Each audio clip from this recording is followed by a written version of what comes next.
hand went up, and then one hand went up sheepishly. And it was the guy that was employed as our cleaner, who was between just finishing WAEC and about to get into the university. And it was like, yeah, it's a platforms where you can browse on MTN and then at no cost. If you want to find out where to download, the guys that's about there.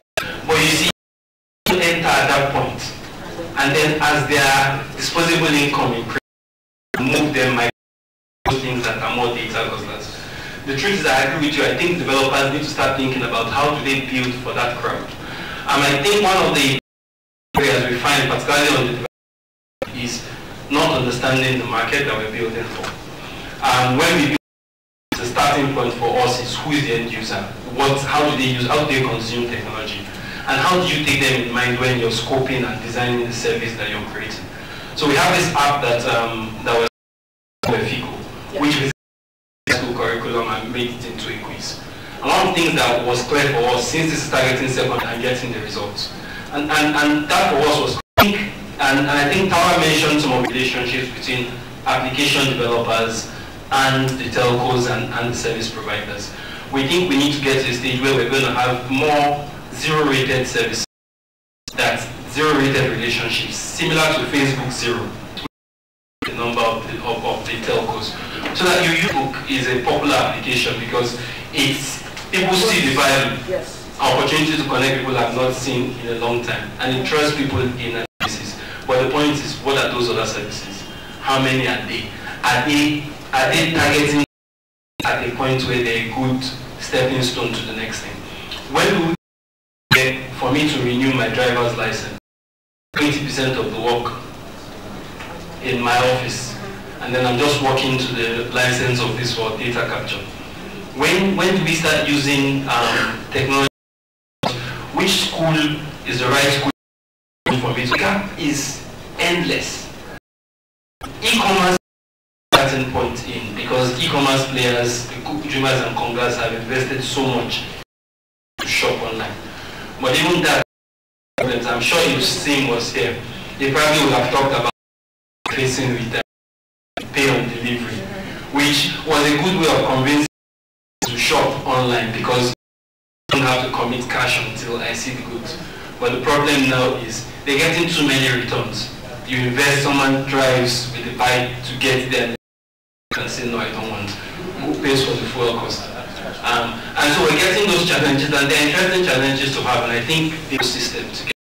The guys that it's not infrastructure that requires investment. The services that infrastructure. And some of the investment needs to come from the infrastructure providers, because the more people are on, people are using your services. I mean, we've had a relationship with MainOne since we started. From the amount, the amount of data we get from them for free. People can never believe it. From 10 to 30 to 45 megabytes per second for free. And it's because what we're doing is creating solutions that will ride on the data that MainOne has brought into the country. But we're only scratching the surface at the moment. And you say 10%, we're only find 10%, talk less of 70 or 30. Okay, I think we may have to borrow from people. They play nice music and bring people in, and when the crowd is full, that's when they call for offering is made. I'm going to make maybe a few questions and have the people come round again. Yes, sir. Can we get? Thank you.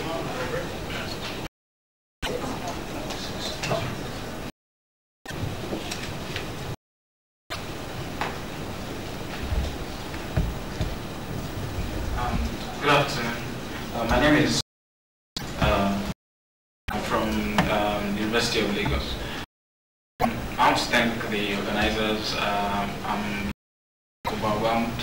I see top players, Smart, MainOne, a lot of top players.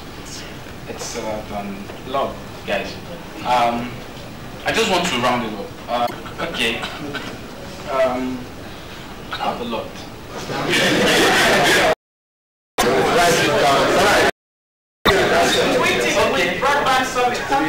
Okay. Yeah. MainOne. There is no MainOne here. Okay. Questions are coming from people seated here. Okay. During lunch, you can have lunch. Yeah. I think for I see there is 5 years experience. You need to know C++, JavaScript, this one. I don't do most of these things in school. So how we do in school, what you do, and what the users, the end users need. Great. And okay, that's the question. Not done yet. Other questions? Okay, that's a very good question. But look, well, I'll remember you for that. And even when you go online, you don't even go to universities and education sites. And we regulate so that we can adopt solutions. And we have small business owners. What are the developers actually doing to make sure that end users actually get to use this? Look at what right now, it's cloud. We have, okay, like the last time I was at the hospital, yes, there are solutions. For example, internet, they are at,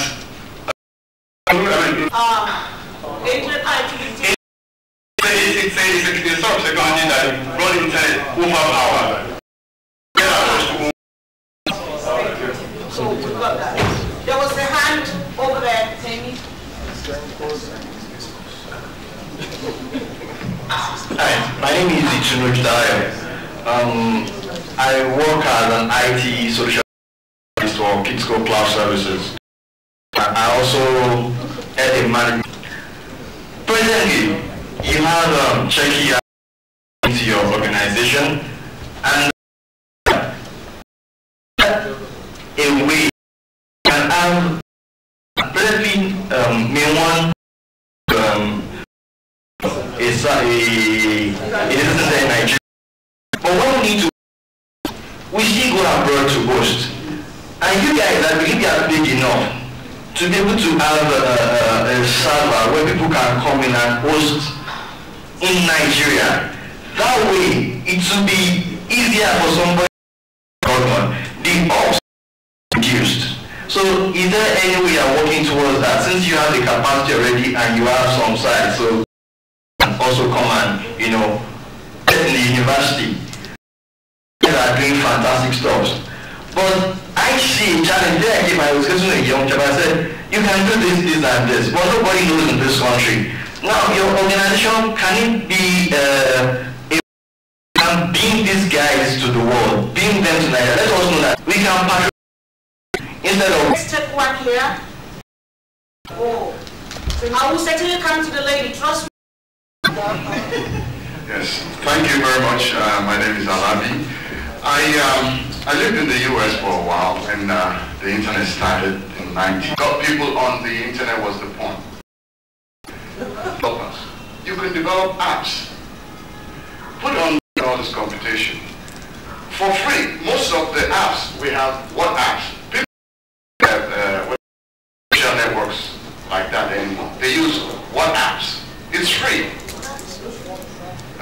What do you call it? That once we download, more people will get on the internet in Nigeria.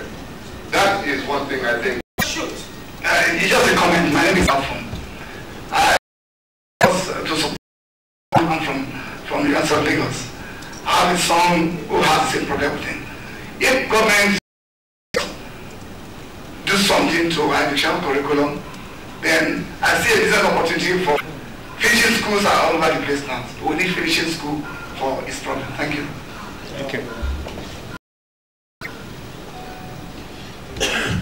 Okay, my name is Uche Okoye. I wanted to add to we have organizations in such a way that they can upload their information and their data on cloud where you want to kill two birds. They have a problem of uploading files. You give them an application that is free, you charge them little cloud. Thank you. I On your, no sir, I beg you. On your way here, can you stop by Funke since someone has asked about hosting? Yeah, if you can inform us more, I know that MainOne is doing something. The economics of hosting really are very low end to the high end. We have built it. We're providing infrastructure as a service, really tailored more to enterprise services. The economics, if you're hosting small in Nigeria versus offshore, where you're getting $10 a year, still favor the hosting offshore because they now have the volume action to really dedicate resources, and the requirements are specialized enough that they can't just throw it on GoDaddy or someplace like that. That's the reality of the economics. It's a platform, and it will support that, then we'll be able to do it in country. You're going to spend the money at that low end, you're just creating that first e-commerce website, go buy that 10 hosting solution. Thank you. Okay. Nigerians had pornography before the internet. What else can sorry about that. Driver's licenses, voter registration, BBN. I think there was a good. Okay, so I'm not going to talk about pornography and all. At Nigeria, we have the solution to Opeke and other students. So we high capacities, but the two major ones that fit into the question that I asked is our 10 Our School program. It is called Techie Entrepreneurial and so what we do is we work with students in the universities who have tech ideas.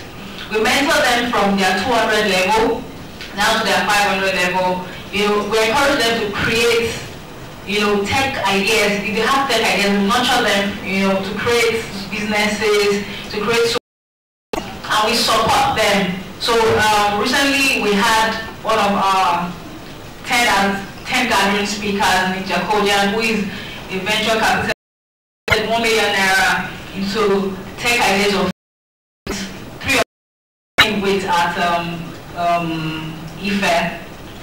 And another solution that we have, we talked about where you go to look for a job and ask you for 5 years experience. That's where digital jobs come in. So people you don't have to wait till you graduate before you can get jobs online. All you need to do is have the skills. I got a job online, when we were working with Rockefeller Foundation on connecting youth to jobs, and we're using the e-lands platform, which is going to be Upwork in a few months. And I got a job to speak for about 12 months. And I was in the office, I would work and say, okay, I need to call out text, and I got $12. I was not even serious about it. What if I was serious about it? So the opportunities everywhere online, and like Nina said, where are you looking at? So we don't just connect you, we train people